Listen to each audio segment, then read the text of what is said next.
उस दिन इनकी दुकान खुली नहीं। क्यों हुआ है, कैसे हुआ है, किसने किया होगा? एक ही घर में 11 लाशें।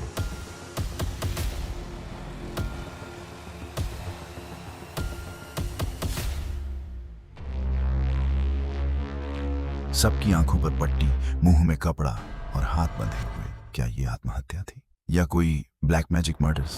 1 जुलाई 2018, दिल्ली का बुराड़ी इलाका। सुबह 7 बजे पड़ोसियों को कुछ अजीब लगा। दुकान नहीं खुली, दरवाजा नहीं खुला, अंदर से कोई आवाज नहीं। दरवाजा खोला गया और सामने जो था उसने पूरे देश को हिला दिया। एक ही परिवार के 11 सदस्य एक जैसे पोजीशन में लटके हुए, सबकी आंखों पर पट्टी, मुंह में रुमाल और हाथ बंधे। कोई खून नहीं, कोई संघर्ष नहीं, कोई जबरदस्ती नहीं। पुलिस आई, फॉरेंसिक टीम पहुंची, लेकिन किसी को समझ नहीं आया ये आत्महत्या कैसे हो सकती है।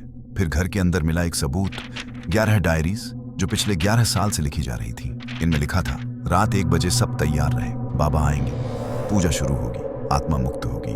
और ये डायरी किसी और की नहीं बल्कि घर के सबसे छोटे बेटे ललित की लिखी हुई थी। ललित, जिसने 10 साल पहले अपने पिता को खोया था, अब वो मानता था कि उसके अंदर उसी की आत्मा बोलती है। वो कहता था, बाबा की आत्मा मुझे गाइड करती है और जो कुछ भी मैं लिख रहा हूँ वो उसी का आदेश है। परिवार ने उसकी बातों को माना, पूजा शुरू की, रिवाज बनाए और आखिरी दिन बद तपस्या के नाम पर सबने अपनी जान गंवा दी। पर क्या ये मास सुसाइड था या कोई प्लान्ड मर्डर? कुछ लोगों का कहना है ये कोई तांत्रिक था जिसने सबको वश में कर लिया। कुछ लोग मानते हैं ये एक शेयर्ड साइकोसिस था, एक ऐसा मानसिक भ्रम जो पूरे परिवार में फैल गया। पर एक बात तय थी, ये एक सामान्य केस नहीं था। ये मामला देश भर में सुर्खियां बना। हर न्यूज चैनल ने अपने अलग अलग एंगल बनाए। नेटफ्लिक्स ने भी इस पर एक सीरीज बनाई, house of secrets, the Burari deaths. लोग डर गए, हैरान हुए और सवाल पूछने लगे, क्या ऐसा मेरे घर में भी हो सकता है? आज भी इस केस के कई सवाल अनसुलझे हैं। अगर ये सब आत्मा मुक्त होने के लिए किया गया तो कोई क्यों नहीं रुका?